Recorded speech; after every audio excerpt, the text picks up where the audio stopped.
Breaking news చూస్తున్నాం. పహల్గామ్లో ఉగ్రదాడి చేసిన టెర్రరిస్టుల కోసం ముమ్మరంగా వేట కొనసాగుతోంది. ఉగ్రవాదుల ఊహా చిత్రాన్ని రిలీజ్ చేశారు ఆర్మీ అధికారులు. ప్రత్యక్ష సాక్షులు ఇచ్చిన సమాచారం ఆధారంగా స్కెచ్లు వేయించారు. లోకల్ పోలీసులు, బార్డర్ పోలీసులకి ఫోటోలు అందజేశారు. దాక్కున్న టెర్రరిస్టుల కోసం స్థానికుల సహకారంతో సర్చింగ్ కూడా కొనసాగుతోంది. దాడి చేసింది ఆసిఫ్ ఫౌజీ, సులేమాన్ సహా అబూ తలాహ్గా అనుమానం వ్యక్తం చేస్తున్నారు. సో ప్రజెంట్ మన ఆర్టీవీ స్క్రీన్ పైన దృశ్యాలు చూడండి.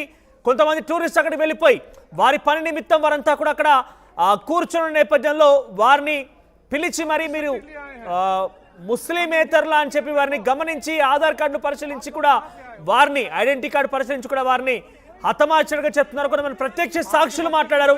ఇప్పుడు వైరల్ గా మారుతున్నాయి. వారు ఏం మాట్లాడారో చూద్దాం.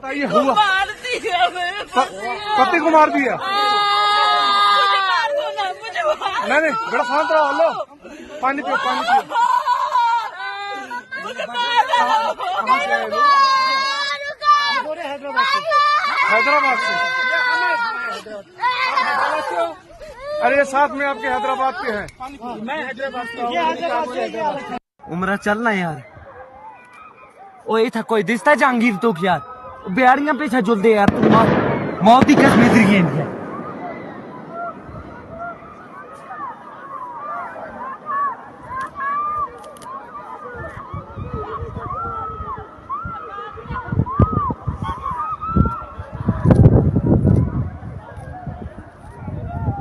उमर आपने आप बोले ना मुझे थी क्या बोलते भेलपुरी खा रही थी, मेरा पति साइड में था, एक इंसान है उसने उसको गोली मार दी। यहाँ पे उसने बोला कि शायद मुस्लिम नहीं है, उसने उसको गोली मार दी। नहीं आप टेंशन मत लो। अब बेटा आप यहाँ पे रहो, हम साथ में।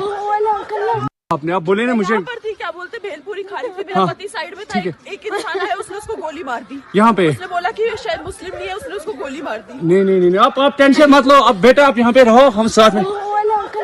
आपने आप बोले ना मुझे थी क्या बोलते भेलपुरी खा रही थी, मेरा पति साइड में था, एक इंसान है उसने उसको गोली मार दी। यहाँ पे उसने बोला कि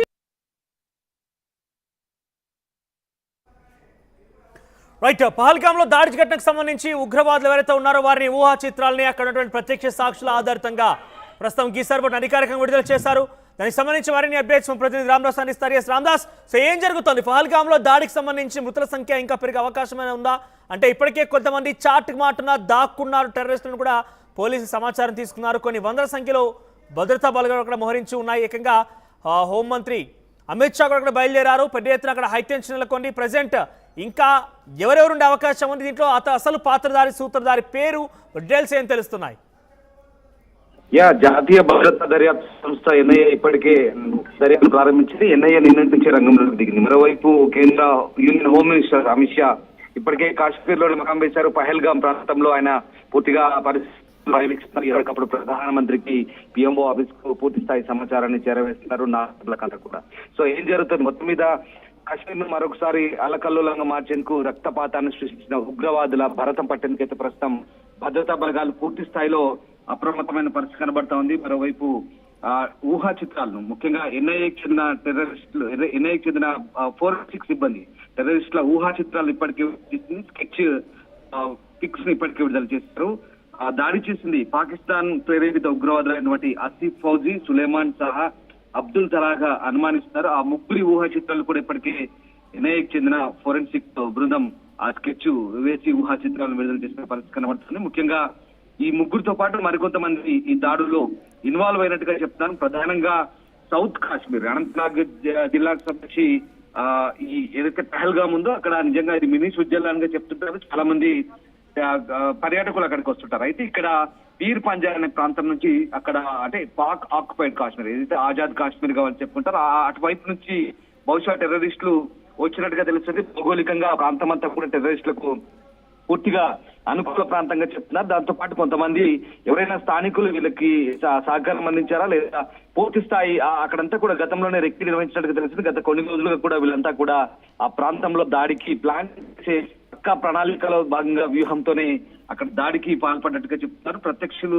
ఇచ్చిన సాక్షుల సమాచారం మీద ప్రస్తుతం ఆ స్కెచ్లు వేసినట్టుగా తెలుస్తుంది. లోకల్ పోలీస్, బార్డర్ పోలీసులకు ప్రస్తుతం ఫోటోలు అందజేశారు. భారతదేశం అంతా కూడా ప్రస్తుతం అన్ని సోషల్ మీడియా మాధ్యమాలు అలాగే వార్తా ఛానల్ ద్వారా ఆ స్కెచ్ సంబంధించిన ఫోటోలన్నీ కూడా రిలీజ్ చేసే పరిస్థితి కనబడుతుంది. ప్రస్తుతం ఆ టెర్రరిస్టులు ఎక్కడ దాక్కున్నా స్థానికుల సహకారంతో సెర్చింగ్ చేసి వారిని బయటకు లాక్కొచ్చే పనిలో ఉన్నారు. ప్రస్తుతం ఉగ్రవాదుల ఊహా చిత్రాలను అయితే రిలీజ్ చేస్తారు. ఒకసారి మనం స్క్రీన్ పై చూడొచ్చు. ముగ్గురు ఉగ్రవాదులు, terrorist sketch 1, terrorist sketch 2, terrorist sketch 3, మొత్తం మీద ఆసిఫ్ ఫౌజీ, సులేమాన్ షా, అలాగే అబూతలా, ఈ ముగ్గురు కూడా పాక్ ప్రేరేపిత ఉగ్రవాద సంస్థ నుంచి వచ్చిన వారే. ద రెసిస్టెన్స్ ఫ్రంట్ ఏదైతే లష్కర్ ఈ తోయిబా ఏదైతే ఈ ఉగ్రవాద సంస్థ దాని గతంలో పాకిస్తాన్ నిషేధించినట్టుగా చెప్తున్నారు. ఇది పాకిస్తాన్ ప్రేరిత ఉగ్రవాద సంస్థగా ప్రపంచ దేశాలన్నీ కూడా గుర్తించిన పరిస్థితి. దీంతో పాకిస్తాన్ వాళ్ళని బ్యాన్ చేసినామని చెప్తున్నప్పటికీ కూడా దాన్ని బ్యాన్ చేసిన తర్వాత దానికి అనుబంధంగా మరొక సంస్థ ఏదైతే TRS లో ప్రారంభించారో దానికి ISI వెన్నుదన్ను కూడా ఉందని చెప్తున్నారు. ముఖ్యంగా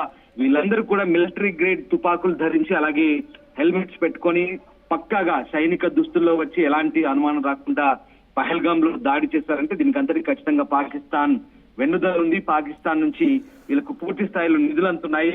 అలాగే TRF సంబంధించి ఉనికి మనగడకు సంబంధించి పూర్తి స్థాయిలో వాళ్ళే సహకరిస్తున్నారనే ఆరోపణ చాలా పక్కగా ఆధారాలు కూడా మనకు లభ్యమవుతున్న పరిస్థితి కనబడుతుంది. దాంతో పాటు ముఖ్యంగా ఈ ప్రాంతంలోకి చొరబడేందుకు భౌగోళికంగా అన్ని రకాలుగా అనుకూలంగా ఉందని నిర్ధారించుకున్న తర్వాత అక్కడి నుంచి పక్కాగా దాడి చేసి సమీపంలో ఉంటే అడవులకు పారిపోయినట్టుగా సమాచారం అవుతుంది. ప్రస్తుతానికైతే ఇటు ప్రధానమంత్రి మోదీ కూడా నార్త్ బ్లాక్ లో అక్కడ పూర్తిగా TCS meeting, high level meeting conduct చేస్తున్నారు. Cabinet committee on security, cabinet భద్రతా వ్యవహారాల కమిటీతో అక్కడ హోంమంత్రి జయశంకర్, అలాగే హోంమంత్రి శాఖ అధికారులు, విదేశాంగ మంత్రి జయశంకర్, అలాగే ఇంకా మిగతా ఉన్నతాధికారులతో ప్రస్తుతం అక్కడ సమావేశం అవుతున్నారు. NIA అజిత్ దోవల్ తో పాటు మరికొంతమంది సీనియర్ అఫీషియల్స్ అంతా కూడా ప్రస్తుతం ఈ హై లెవెల్ సెక్యూరిటీ మీటింగ్ లో పాల్గొంటున్నారు. ఖచ్చితంగా భారత్ వైపు నుంచి గతంలో జరిగిన అటాక్ ఏదైతే బాలాకోట్ తరహాలో సమాధానాలు చెప్పారు, బాలసోర్ తరహాలో, ఇప్పుడు కూడా అదే తరహాలో మళ్ళీ భారత్ సమాధానం ఇవ్వబోతుందా, రాబోయే 2-3 రోజుల్లో ఏం జరగబోతుంది, ముఖ్యంగా పాకిస్తాన్ కు అలాగే పాక్ ఆక్యుపైడ్ కాశ్మీర్ నుంచి వచ్చినటువంటి ఉగ్రవాదులకు ఎలాంటి సమాధానం చెప్పబోతున్నారు. ప్రపంచం అంతా కూడా అదే ఎదురు చూస్తుంది. అంతే ధీటుగా భారత్ జవాబిచ్చేందుకు సిద్ధమవుతున్నట్టుగా తెలుస్తుంది. ఢిల్లీలో ఉన్నత స్థాయి సమావేశాలు అయితే జరుగుతున్నాయి. ముఖ్యంగా ఎలాంటి సమాధానం చెప్పబోతున్నారు, ఆ సమాధానం అటు ఇస్లామాబాద్ కు నిజంగా సరైన జవాబుగా ఉంటుందా, లేదా ముఖ్యంగా పాక్ ఆక్యుపైడ్ కాశ్మీర్ కు ఎలాంటి సమాధానం ఇవ్వబోతుంది, అలాగే ప్రపంచ దేశాలకు కూడా ఎలాంటి మెసేజ్ ఇవ్వబోతుంది భారత్ అనేది కూడా ఇక్కడ మనకు ద సేమ్ టైం ప్రస్తుతానికి టెర్రరిస్టులకు సంబంధించినటువంటి పూర్తి స్థాయి ఇక సమాచారం నిఘా వర్గాలు ఒక రకంగా ఫెయిల్ అయ్యాయనే ఒక అపవాదను ముట్టగట్టుకుంటున్న ఈ నేపథ్యంలో పక్కాగా కోఆర్డినేషన్ ప్రాబ్లం ఉంది. ముఖ్యంగా నిఘా వర్గాలు ఫెయిల్ అయ్యాయి. ముఖ్యంగా తహవూర్ రాణా ఎప్పుడైతే ముంబై అటాక్ సూత్రధారి మొన్న భారత్ కు అప్పగించిన తర్వాత ఇంటెలిజెన్స్ వర్గాలు ప్రధానంగా హెచ్చరించాయి. భారత్ లో ఖచ్చితంగా దాడులు జరగబోతున్నాయని హెచ్చరించినప్పటికీ కూడా పోలీసులు, భద్రతా బలగాలు ఈ దాడిని పసిగట్టడంలో కాస్త విఫలమయ్యాయనే అపవాదం నుంచి ఇప్పుడు బయటపడేందుకైతే పూర్తి స్థాయిలో భద్రతా బలగాలు సన్నద్ధమవుతున్న పరిస్థితి. నిన్న ప్రధానమంత్రి మోదీ కూడా సౌదీ పర్యటన కుదించుకొని అధికారిక విందును కూడా ఆయన తిరస్కరించి అక్కడి నుంచి బయలుదేరి తెల్లవారుజామున భారత్ చేరుకున్నారు. వచ్చి రాగానే ఎయిర్పోర్ట్ లోనే ఆయన ఉన్నత స్థాయి సమీక్ష నిర్వహించారు. హై లెవెల్ సెక్యూరిటీకి సంబంధించినటువంటి ఒక రివ్యూ జరిపారు. తర్వాత ఇవాళంతా కూడా నుంచి ప్రధాని మోదీ దీనికి సంబంధించినటువంటి పనిలోని పూర్తిస్థాయిలో నిమగ్నమయ్యారు. మరోవైపు జమ్మూ కాశ్మీర్ లెఫ్టినెంట్ జనరల్ మనోజ్ సిన్హా అలాగే ముఖ్యమంత్రి ఒమర్ అబ్దుల్లాతో కూడా ఎప్పటికప్పుడు పూర్తి స్థాయి సమాచారం తెలుసుకుంటున్నారు. కాశ్మీర్ లో ఈ పరిస్థితులకు దారితీసిన కారణాలేంటి, మరి ముఖ్యంగా చాలా మినీ స్విట్జర్లాండ్ గా చెప్పుకునే ఈ ప్రాంతంలో ఎందుకు ఇలాంటి పరిస్థితులు చోటు చేసుకున్నాయి, ఇటీవల కాలంలో దాడులు తగ్గాయి. మొత్తం మీద భారత్ కూడా ఇక స్వయం ప్రతిపత్తి వచ్చిన తర్వాత కాశ్మీర్ కాస్త చల్లబడింది అనుకుంటున్నటువంటి ఈ తరుణంలో, టూరిజం ఊపందుకున్నటువంటి ఈ తరుణంలో ఇప్పుడు టెర్రరిస్టులు చేసిన ఈ అటాక్ తో ఒకసారిగా ప్రపంచమంతా ఉలిక్కిపడింది. యావత్ భారతం అని కూడా నివ్వెరపోయింది. ఇప్పుడు భారత్ లోని పౌరులంతా కూడా అదే డిమాండ్ చేస్తున్నారు. పాకిస్తాన్ కావచ్చు, పాకిస్తాన్ ప్రేరేపిత ఉగ్రవాదులకు సమాధానం చెప్పాల్సిన సమయం ఆసనమైంది, ఏమాత్రం ఉపేక్షించొద్దంటూ దేశవ్యాప్తంగా ఇప్పుడు ఒత్తిడి పెరుగుతుంది. సో ఏం జరగబోతుంది, ఇప్పుడు భారత్ ఏం చేయబోతుంది అనేది ప్రపంచం ఉన్నటువంటి ఇప్పుడు ఆసక్తికరంగా జరుగుతున్నటువంటి పరిణామం. సో మొత్తం మీద పాకిస్తాన్ ప్రేరేపిత ఉగ్రవాదులు చేసిన ఈ దాడికి అయితే రివెంజ్ తీర్చుకోవాలనే వాదనలు అయితే వినిపిస్తున్నాయి. సోషల్ మీడియా వేదిక కూడా అందరూ అదే స్పందిస్తున్న పరిస్థితి కనబడుతోంది. ప్రస్తుతం ఈ ముగ్గురు అనుమానిత ఉగ్రవాదుల స్కెచ్లు అయితే NIA విడుదల చేసింది. వీరి కోసం అయితే వస్తాయి గాలి కొనసాగుతున్నాయి. ప్రజెంట్ ఇంకా దాక్కుని ఉండారనే ఒక సమాచారం కూడా అటు ప్రత్యక్ష సాక్షుల ద్వారా అంతున్నట్టు తెలుస్తోంది. వారి దాక్కున్న వారిని లేదంటే అక్కడ ఇంకెవరైనా ఇటువంటి ప్లాన్ వేస్తున్న వారి యొక్క పన్నాగాని ఎలా చిత్తు చేయబోతున్నారు?